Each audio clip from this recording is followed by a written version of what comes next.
깨어 믿음에 굳게 서서 남자답게 강건하라. 너희 모든 일을 사랑으로 행하라. 형제들아, 스데바나의 집에 곧 아가야의 첫 열매요 또 성도 섬기기로 작정한 줄을 너희가 아는지라. 내가 너희를 권하노니 이 같은 사람들과 또 함께 일하며 수고하는 모든 사람에게 순종하라. 내가 스데바나와 브로나도와 아가이고가 온 것을 기뻐하노니 그들이 너희의 부족한 것을 채웠습니다. 그들이 나와 너의 마음을 시원하게 하였으니 그러므로 너희는 이런 사람들을 알아주라. 아시아의 교회들이 너에게 문안하고 아글라와 브리스가와 그 집에 있는 교회가 주 안에서 너에게 간절히 문안하고 모든 형제도 너에게 문안하니 너희는 거룩하게 입맞춤으로 서로 문안하라. 나 바울은 친필로 너에게 문안하노니 만일 누구든지 주를 사랑하지 아니하면 저주를 받을지어다. 우리 주여 오시옵소서. 주 예수 그리스도의 은혜가 너희와 함께하고 나의 사랑이 그리스도 예수 안에서 너희 무리와 함께 할지어다. 아멘. 오늘 이 말씀을 가지고 믿는 자의 아름다운 모습이라고 하는 그 말씀의 제목을 함께 말씀을 나눠보려고 합니다. 6.25 전쟁 당시 충남 강경에서 있었던 이야기입니다. 당시 강경교회를 섬기시던 목사님이 있었는데 강경 침례교회 목사님이신 이종덕 목사님이란 분이 계셨습니다. 그런데 그 마을에 공산군이 들여닥쳐서 온 마을 사람들이 공포에 떨고 있었습니다. 어제까지 함께 예배드렸던 그런 성도들조차 그 공산군이 들어왔을 때 살기 위해서 신앙을 숨기고 눈치를 보던 그때 이종덕 목사님이란 분은 사람들과 다른 그런 태도를 보이고 또 그렇게 살았습니다. 이분이 두꺼운 종이를 잘라서 명함 하나를 만들었습니다. 그 명함에 뭐라고 돼 있었냐면 이렇게 그 명함에 써 있었습니다. 강경 침례교회 목사 이종덕, 이렇게 그 명함에 친필로 썼습니다. 이런 모습을 본 후배 목사가 그 목사님을 말리면서 이렇게 얘기했습니다. 목사님, 지금은 숨어야 될 때입니다. 왜 죽음을 자초하십니까? 라고 후배 목사가 이 목사님에게 말하면서 그 행동을 만류했습니다. 그런데 이종덕 목사님이 그 후배 목사님을 엄히 꾸짖으면서 이런 얘기를 했습니다. 자네는 그리스도인이라는 사실이 부끄러운가? 내가 복음을 전하는 목사라는 사실을 왜 숨겨야 한단 말인가? 라고 말을 남기고 이 목사님은 부지런히 이제 사람들에게 그 명함을 돌리면서 복음을 전하다가 결국 이제 공산군에게 붙들려서 순교를 당했습니다. 여러분, 이것이 바로 믿는 자의 아름다운 모습이 아닐까라는 생각을 해보게 됩니다. 환경에 굴곡하는 비겁함이 아니라 어떤 상황에서도 내가 누구인지를 당당하게 밝힐 줄 아는 그 신앙의 자부심을 가진 자가 믿는 자의 아름다운 모습이다라는 생각을 이 이야기를 보면서 생각해 봤습니다.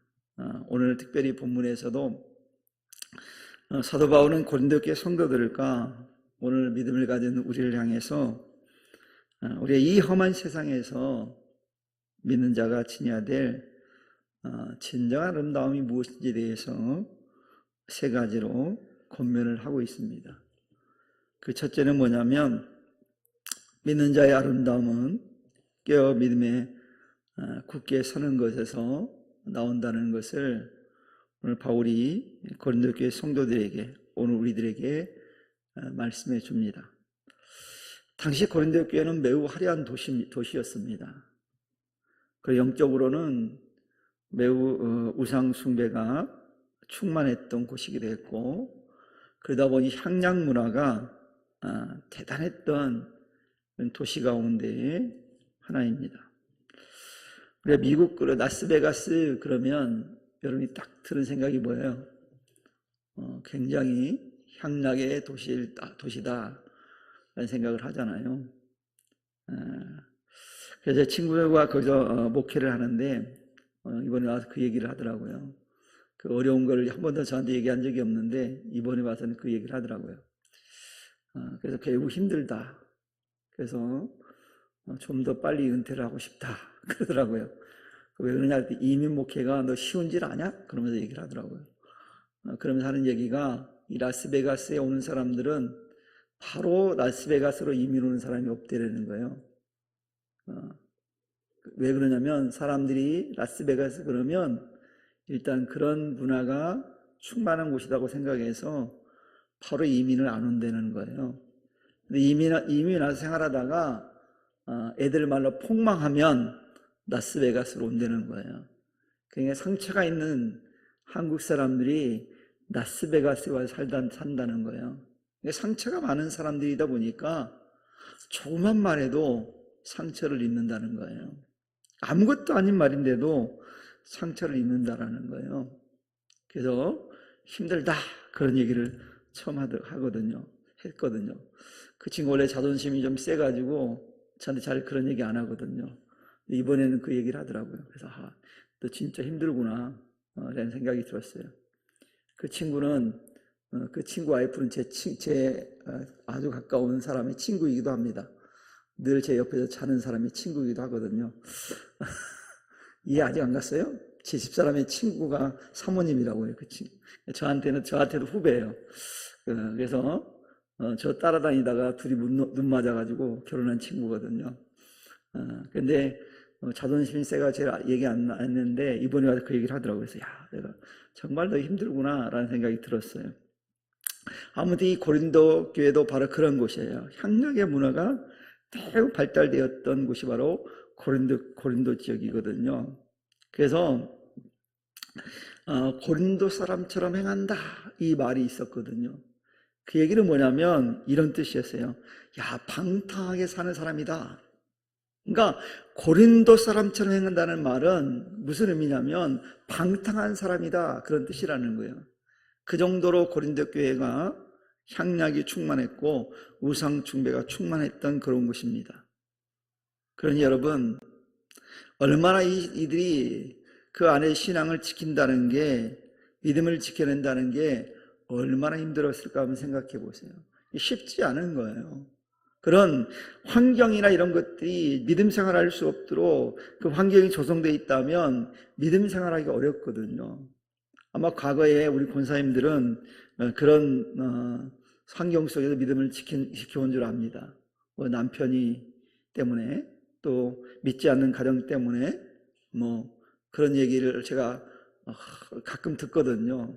그래서 우리 권사님들 대단하다. 우리 권사님들은 참 다들 대단한 생각이 들어요. 왜냐하면 그런 환경 속에서 믿음을 지키고 교회를 지키고 신앙을 지켰다는 건 어때요? 칭찬만 하다는 거예요.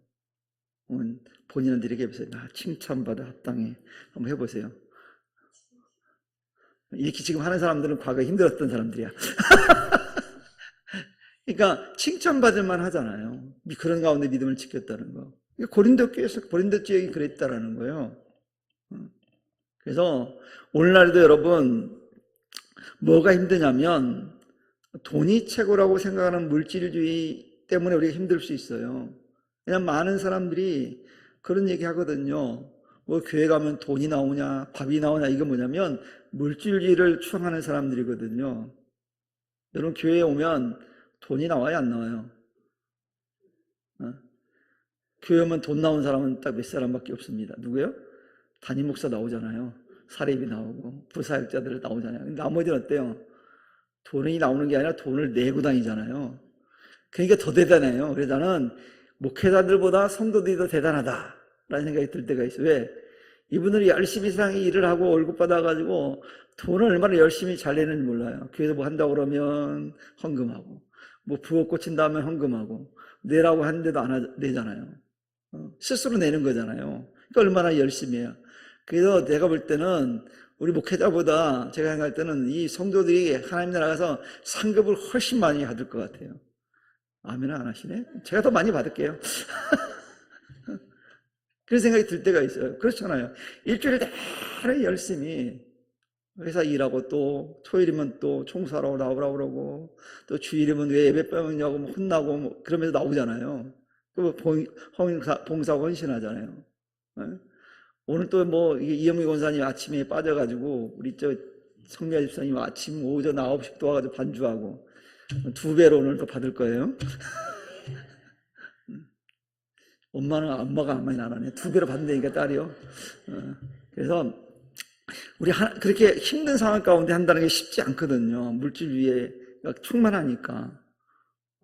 그리고 요즘 또 어떻습니까? 사람들이 나만 아니면 돼. 그리고 나만 잘 되면 그만이라는 그런 개인주의가 굉장히 풍성하거든요. 넘치잖아요. 이건요, 교회라고 해서 꼭 그렇지 않아요. 교회라고 해서 면제되지 않아요. 오히려 교회도 그런 물결이 들어와 있어요. 예전보다 그래서 헌신도가 많이 떨어지는 건 사실이에요. 그런 가운데 신앙을 지킨다고 하는 거 매우 놀라운 일이에요. 우리 후배들이, 동료 목사님들이 우리 교회 와서 놀라는 게 딱 하나 있대요. 당신네 교회는 어떻게 매일같이 교인이 오냐? 우리 교회는 일주일 내내 벼 있다가 주일날만 사람들이 온다. 막 그러더라고요. 굉장히 부러워들 해요. 왜 안 와요? 심지어는 새벽기도 아예 안 온대요. 그러니까 주일날만 모이는 교회가 됐다고 하면서 뭐 한탄을 해요. 왜 그래요? 바로 이거거든요. 물질주의, 나만 잘 되면 그만, 나만 아니면 되라고 하는 개인주의가 강하다 보니까 공동으로 뭔가 하는 걸 별로 좋아하지 않아요. 요즘 시대에는. 그러니 여러분, 이런 것들 때문에 신앙을 지킨다는 게 매우 어렵거든요. 그래서 우리가 이런 것 가운데 우리가 물들지 않으려면 어떻게 해야 될까요? 깨어 있어야 돼요. 깨어 있어요. 잠들면 모르거든요. 깨어 있는 것도 사실 힘든 일이거든요. 깨어 있는다는 게 쉬운 일일까요? 어려운 일일까요? 되게 어려운 일입니다. 제가 요즘 그걸 느껴요. 요즘 이상하게 잠을 못 자거든요. 제가 아직도 적응을 못했나 봐, 한국 생활이. 그래가지고 잠을 자는 게 좀 힘들어요. 그래서 오늘 새벽에도 못 자가지고 저는 우리 집사람하고 늘 한 침대를 같이 쓰는 사람이거든요. 근데 어젯밤에는 도저히 안 돼가지고 나와가지고 거실에서 제가 그 소파에 잤어요, 소파에서. 이상하게 소파에 누워있으면 잠이 잘 오거든요. 그래서 좀 자다가 왔는데, 이게 잠자는 게 정말 깨어있다는 게 쉽지 않더라고요. 너무 힘들어요, 깨어있는 게. 그래서 그걸 느껴요. 깨어있는 게 쉽지 않는 거구나. 깨어있다는 건 대단한 거예요. 근데 여러분, 세상에 물들지 않으려면 우리가 깨어있지 않으면 안 돼요. 그래요. 그 힘든 일을 우리 해내야 되는 거예요. 그럼 여러분, 깨어있다는 게 뭘까요? 깨어있다는 건. 성경에서 말하는 깨어있다는 건 뭐냐면, 기도의 줄을 놓지 않는다는 거거든요. 기도의 줄을 놓으면 안 돼요. 왜냐하면 주님께서 분명히 말씀했잖아요. 뭐라고 말씀합니까? 시험에 들지 않게 뭐라고요? 뭐라고요? 기도하라. 주님이 하신 얘기예요. 제가 한 얘기가 아니라 주님이 말씀하기를 시험에 안 들려면 깨어 기도해야 된다. 그럼 시험에 드는 이유는 뭐예요? 깨어 기도하지 않았기 때문에 시험 든 거예요. 누구 책임이에요? 담임 목사 책임이에요? 예수님 책임이에요? 하나님 책임이에요? 내 책임이죠. 분명히 성경이 이미 가르쳐줬어요. 너 시험에 안 들려면 깨어 기도해라. 그럼 시험 안 들는다는 거예요. 그러니까 여러분, 내가 시험 넣었다 그러면 하나님 제가 잘못했습니다. 이렇게 나와야 돼요. 우리 뭐 어떤 권사님 때문에, 오 권사님 때문에 내가 시험 들었어. 김 권사님 때문에 시험 들었어. 이러면 안 되는 거예요. 그런 말을 안 하는 우리 성도들 되기를 축원합니다. 이제 바꿔야 돼요, 우리가 마음을. 누구 때문에 시험에 드는 게 아니에요. 누구 때문이라고요? 결국 나 때문에 내가 깨어 기도하지 않았기 때문에 분명히 주님 말씀하잖아요. 시험에 들지 않게 깨어 기도하라는 얘기는 반대로 얘기하면 기도하지 않으면 너 시험 들어 이 얘기잖아요. 그러니까 시험 들었다 누구 책임이라고요? 내 책임이에요. 저도 시험에 안 들려고 기도를 쉬질 않습니다. 왜냐하면 안 깨어 잠들면 시험 들거든요. 그래서 제가 지난번에 오랜 기간 나가 있을 때도 제가 깨면 기도했어요. 여러분하고는 다르지만 제가 새벽 2시에 막 깨고 막 그랬거든요. 거기서 그 시간은 새벽 2시에 아무튼 그러고 나면 제가 또 기도하고 자고 그랬던 기억이 나요. 또 성경도 보고 그러니까 우리가 힘쓰지 않으면 안 되는 거예요. 여러분 기도는 우리가 보통 뭐라고 얘기합니까? 교회에서 수없이 들었던 말이 뭐예요? 기도는 영혼의 뭐라고 그래요? 호흡이다. 호흡하지 않으니까 문제가 생기는 거예요. 여러분 우리가 호흡곤란이 오면 몸에 이상이 옵니다. 호흡을 잘한다는 건 건강한 거예요. 기도를 한다는 건 건강한 신앙을 가지고 있다는 거예요. 그래서 여러분 우리가 기도하지 않으면 우리는 나도 모르는 사이에 세상 가치관에 전염이 될 수밖에 없어요. 아까 우리 김용수 목사님이 아주 중요한 교훈을 나한테 하나 던져줬어요. 설교하기 전에 나오기 전에 재정 마치고 자기가 좀 옷을 두껍게 입고 다니는데 이유가 뭔지 아세요? 감기 안 걸리려고. 왜냐면 감기 걸리면 손자래. 요즘 손자가 태어나서 손자를 못 보기 때문에 손자를 봐줘야 되기 때문에 감기 걸리면 안 돼서 그랬다는 거예요. 바로 그거거든요. 내가 건강해야지 남도 돌볼 수 있거든요. 건강하지 않는데 어떻게 남을 돌봅니까? 건강해야 되는 거예요. 할머니들이요 건강하시기를 축원합니다. 손자 봐야 되니까, 손녀 봐야 되니까 건강하셔야 돼요, 권사님. 세원이 열심히 보려면 건강해야 돼요. 이제 앞으로 또 우리 보실 오군사님도 건강해야 돼요. 그래서 우리가 건강해야지 되거든요.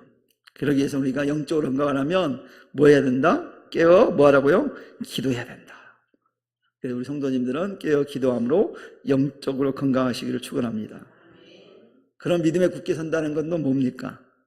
그 믿음에 굳게 선다는 것은요, 흔들리는 세상 풍조에 내 마음을 내어주진 것이 아니라 변치 않는 하나님의 약속 위에 내 인생의 닻을 내리는 게 믿음에 굳게 선다는 거예요. 이 닻을 어디다 내느냐 굉장히 중요하거든요.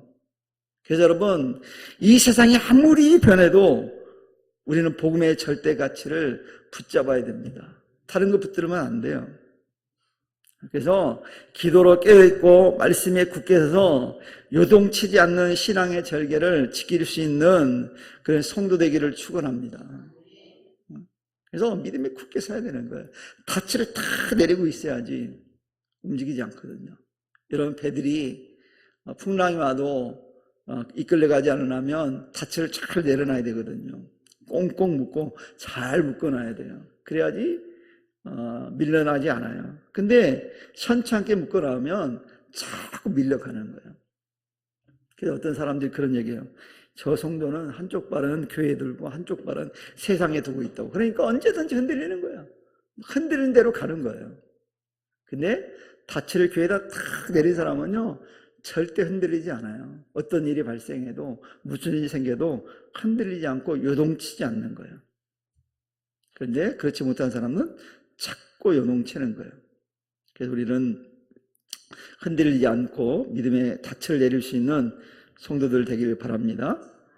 그러면서 또 바울은 오늘 뭐라고 권면하냐면 남자답게 강건하라고 권면합니다. 여기서 여러분 남자답다는 말은요 성별을 말하는 게 절대 아니에요. 오해하는 사람들이 있어요. 성별을 말하는 게 아니에요. 이것은요 어떤 군사적인 용맹함을 상징해요. 그래서 이 신앙생활이라는 것은 단순히 나쁜 짓 하고 안 하고 조용히 사는 소극적인 방어전이 절대 아니라는 거예요. 신앙생활은요 악한 영들과 맞서 싸우던 치열한 공격전이라는 것을 성경은 말씀하고 있잖아요. 매일 싸우는 거예요. 악한 대적들과 매우 싸우는 거예요. 그러니까 우리는 영적 전쟁터에서 치열하게 싸워야 되는 거예요. 그러니까 준비되어 있지 않으면, 무장되어 있지 않으면 싸워서 질 수밖에 없는 거예요. 그래서 어떤 성도들은 매일 승리의 개성가를 부르는 성도가 있는 반면 어떤 성도는 맨날 줘. 그래가지고 손 들고 와 맨날. 그러지 말고 주일날 우리가 다 교회 문을 들어올 때 승리의 개성가를 가지고 와야 돼. 내가 이번 주도 믿음으로 승리해놓으라고 사람들한테 선포하고 막 그래야 되거든요. 그래서 교회 들어올 때 성도들의 모습을 보면 저 사람은 이번 주도 깨졌구나. 10대 0으로 졌구만. 이번 주는 콜드게임으로 졌구만. 어떤 성도는 야 오늘도 저 성도는 이기고 왔네. 이게 보이거든요. 우리 성도님들은 우리 부평성장에 속하는 성도들은 매주 승리하기를 축원합니다. 또 매일 승리하기를 축원합니다. 이겨야 돼. 매일 이겨야 돼. 매일. 지면 안 되잖아요. 그래서 우리의 싸움은요 혈과 육의 싸움이 아니라고 성경에 분명히 말씀하잖아요. 공중 권세 잡은 악한 영들과 싸움이라고 그랬어요. 공중 권세 잡은 자들은요 힘이 보통 센 게 아닙니다. 그래서 우리가 하나님과 함께 하지 않으면 주님의 십자가 붙들지 않으면 절대 이길 수 없는 물이에요. 그러니까 주님과 떨어져 있으면 이길 방법이 있을까요? 없을까요? 없어요. 그래서 말씀으로 무장되어 있지 않으면 이길 수 있는 방법이 없어요. 그러니까 말씀 묵상해야 되는 거예요. 여러분 감사하세요. 그래서 우리는 365일 뭐 하자고 그래요? 말씀 묵상하자고 그러잖아요. 그러니까 말씀 묵상하다 보면 이길 방법이 생기는 거예요. 힘이 생겨요. 능력이 생기는 거예요. 이기려면 능력이 있어야 되잖아요. 힘이 있어야 되잖아요. 힘이 없으면 이길 수 있는 방법이 없잖아요. 팔씨름 해보세요. 팔씨름. 팔씨름 할 때 누가 이깁니까? 팔 힘이 센 사람이 이겨요. 제가 과거에는 우리 아들들을 제가 다 이겼거든요. 근데 지금은 제가 팔씨름 아들들 안 합니다. 왜요? 질 게 뻔하니까. 이게 질 게 뻔한 싸움을 왜 합니까? 제가 안 하지. 왜냐면 우리 아이들은 운동을 좀 이제 해가지고 헬스를 해가지고요. 이 힘이 장난이 아니에요. 그러니까 딱 잡으면 알잖아요. 그러니까 제가 안 해요. 제가 이제 만만한 사람하고는 하자고 그러는데, 이길 것 같은 사람하고는 하자고 그러는데, 만만하지 않는 사람은 잘 안 하려고 그래요. 질 게 뻔하니까. 진 싸움을 해요. 아는데. 여러분, 다윗이 골리앗과 싸울 때, 그런 질싸움이라고 생각했다면 안 싸웠을 거예요. 이스라엘 군대가 왜 못 싸웠는지 아세요? 싸워봤자 질 거라고 생각했기 때문에 못 싸운 거예요. 근데 다윗은 어땠어요? 이긴다. 어떻게 해요? 만군의 여호와 하나님 이름으로 가면 이긴다. 그래서 그 얘기하잖아요. 너는 칼과 단차로 내게 나오지 마. 나는 만군의 여호와 이름으로 내게 가노라 그랬잖아요. 그러니까 믿음으로 가면 이긴다는 걸 알았기 때문에 담대하게 나가서 승리하잖아요. 그래서 우리는 하나님 말씀으로 무장되어 있으면 능히 이길 수 있어요. 여러분 예수님께서도요 광야에서 마귀의 시험을 받으셨잖아요. 근데 예수님 뭘로 이겼어요? 말씀으로. 주님 그러시잖아요. 기록되었으되. 이게 뭐야? 말씀으로. 하나님 말씀으로 주님께서 사탄 마귀를 물리치셨어요. 그래서 우리가 말씀을 읽고 듣고 공부하는 일에 게을리해서는 안 되는 이유가 바로 여기 있어요. 그러니까 우리는 말씀을 듣는 거, 또 읽는 거, 공부하는 거, 누구를 위해 사는 거예요? 나를 위해 사는 거예요. 영적으로 이기기 위해 사는 거예요. 근데 어떤 분들은 교회에서 그거 하자고 그러면 아주 그냥 미꾸라지처럼 빠져나가는 분들이 있어요. 샥 빠져나가. 그때만 잘 피해가. 근데 어떤 분들은 막 시간을 내가지고 막 없는데 너무 바쁜데 내가 봐도 제가 봐도 너무 바빠 정신없는 분인데 그래도 하겠다고 막 하는 분들이 있어요. 왜요? 그게 살 길이라는 거 아니니까. 살 길이 여기 있는데 그 피해가면 되겠어 안 되겠어요? 살려면 살 길이 있으면요 살 길을 향해 가야죠. 성경은 그렇게 말씀하고 있거든요. 우리가 말씀을 아주 부지런히 읽고 듣고 쓰라고 말씀하잖아요. 공부하라는 얘기예요. 그래서 말씀이 내 안에 충만하게 될 때 성령께서 이게 순간마다 그 말씀들을 생각나게 하셔서 대적을 이길 수 있는 힘을 주시거든요. 말씀으로 이겨야 되니까 세상적으로는 이길 방법이 없어요. 말씀으로만 가능하거든요. 그러니 여러분 우리는 비겁하게 뒤로 물러나는 신앙이 아니라 전신갑주를 입고 세상의 불의와 거짓에 맞서서 복음의 깃발을 흔드는 강건한 믿음의 군사들이 되기를 축원합니다. 그것이 바로 하나님 보시기에 가장 늠름하고 아름다운 성도의 모습이에요. 주님이 그거 보면 얼마나 기뻐하시겠어요? 이기고 돌아오는 성도를 보면 얼마나 기쁘겠습니까? 여러분, 매주마다 실패가 돌아오는 성도를 보면 주님이 정말 가슴 아프다니까요. 목사도 가슴 아픈데 주님은 더 아프죠. 주님이 저보다 여러분들 훨씬 더 사랑하거든요. 그러니까 얼마나 아프겠어요. 그럴 거 아니에요. 여러분, 사랑하는 자녀가 집에 오는데 막 힘들어가지고 저는요 요즘 축구를 잘 이렇게 안 보는 편인데 제가 요즘 축구 결과를 자주 봅니다. 왜 보는지 아세요? 우리 아들 때문에 봐요. 아들 때문에. 엊그저께 우리 아들 저 김해까지 갔다 왔어요. 김해. 저 수원 삼로 축구한다고 김해에서 3대0으로 이겼더라고. 내가 그거 보고 야, 우리 아들 기분 되게 좋겠구나. 오늘 신났더라고 얘가. 그래도 또 옷도 사가지고 또 사인도 받아왔대. 막 그래 지금 너 어디 가냐 그랬더니 거기 가서 이게 박음질 한다고 갔어요. 근데 아들 때문에 제가 보는 거예요. 그 좋아하니까. 또 야구 시즌이 4월달인데 우리 아들하고 그 여자 우리 며느리들하고 야구 또 LG 팬이에요. 걔 원래 우리 큰아들이 기아 팬이었거든. 배신했어 나를. 그래서 제가 고민스러워요. LG하고 기아하면 난 기아 팬인데.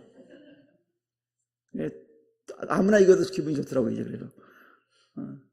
그러니까 그 아들 눈치 보니라고 제가 본다니까요. 그래서 아들이 딱 결과 보면 야 오늘 우리 아들이 기분 좋게 들어오겠구나. 그럼 진짜 막 신나가지고 들어와. 지잖아요.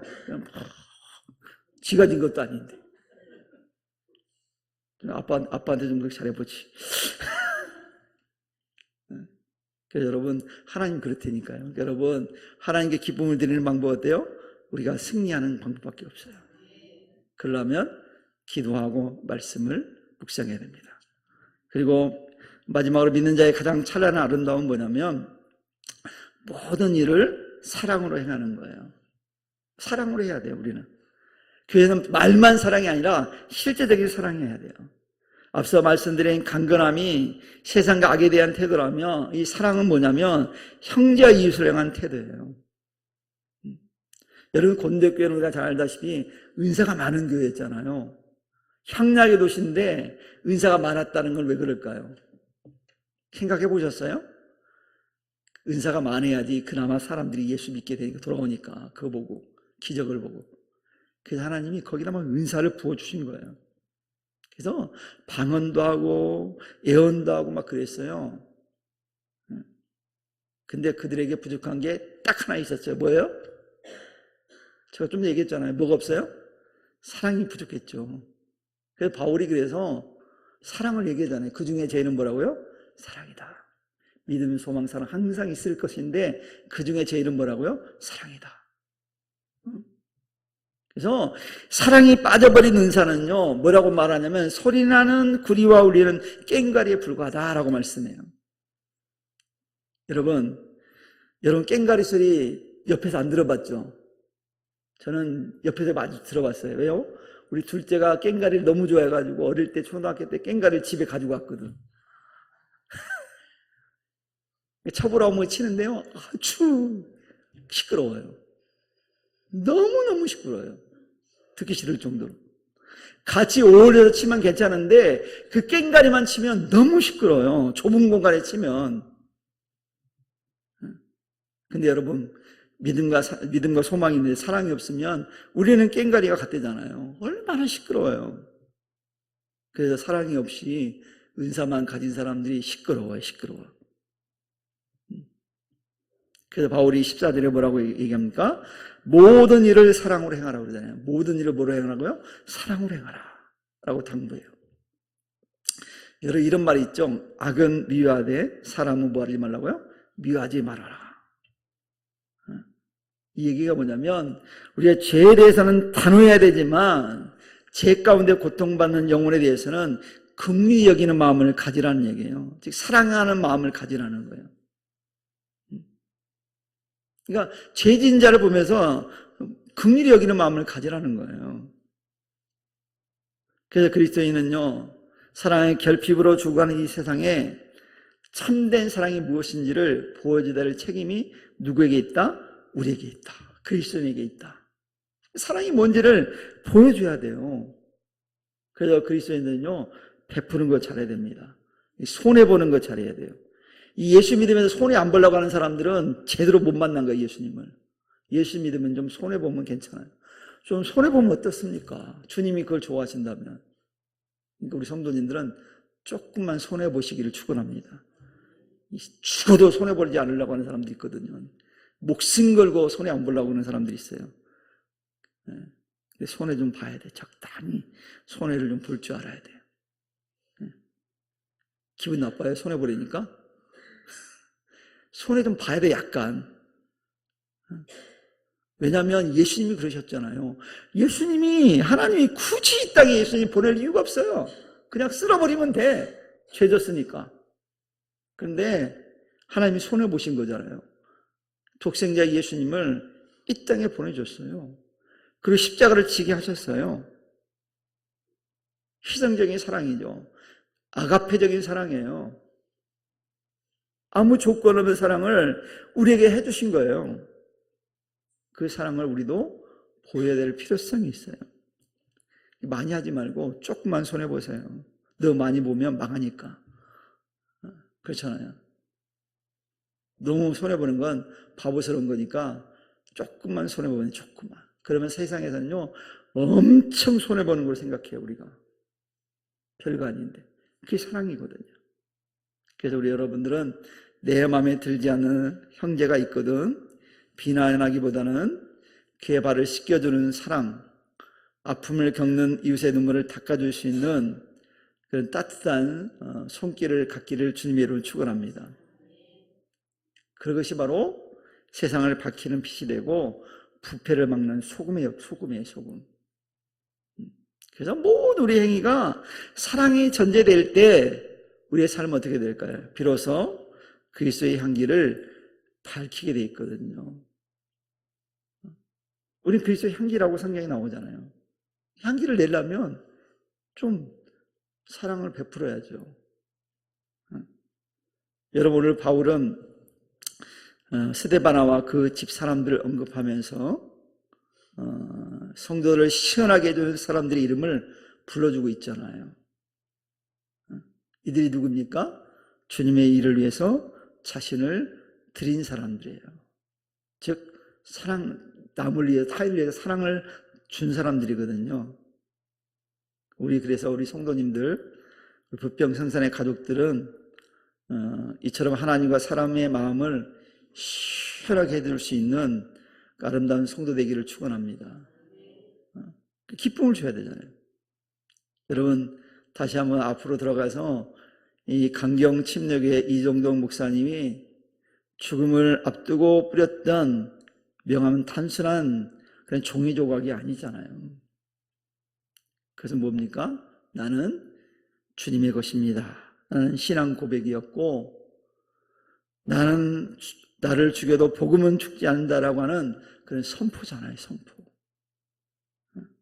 그 사랑하는 성도 여러분, 우리 성도님들은 아름다운 믿는 자의 모습을 갖추기 위해서 깨어 늘 기도해서 믿음에 굳게 서시기를 바랍니다. 그리고 말씀으로 무장해서 영적 군사답게 강건하시기를 바랍니다. 그리고 무엇보다도 모든 일에 사랑으로 행할 수 있는 우리 성도들 되기를 바랍니다. 세상은 정말 거칠고 어둡습니다. 그래서 사람들이 좋게 세상을 지금 평가하지 않잖아요. 이런 세상 가운데 우리가 이 세 가지의 삶의 태도를 지니고 살아갈 때 우리의 삶은 하나님의 나라의 전시장이 될 거예요. 이번 한 주간 우리의 삶의 현장에서 나는 그리스도인이다라고 당당하게 영함을 내밀 수 있기를 바랍니다. 그래서 사랑과 믿음으로 세상을 이기는 우리 부평 성산교회의 아름다운 성도들이 다 될 수 있기를 주님의 이름을 간절히 축원합니다. 기도하겠습니다. 하나님 감사합니다.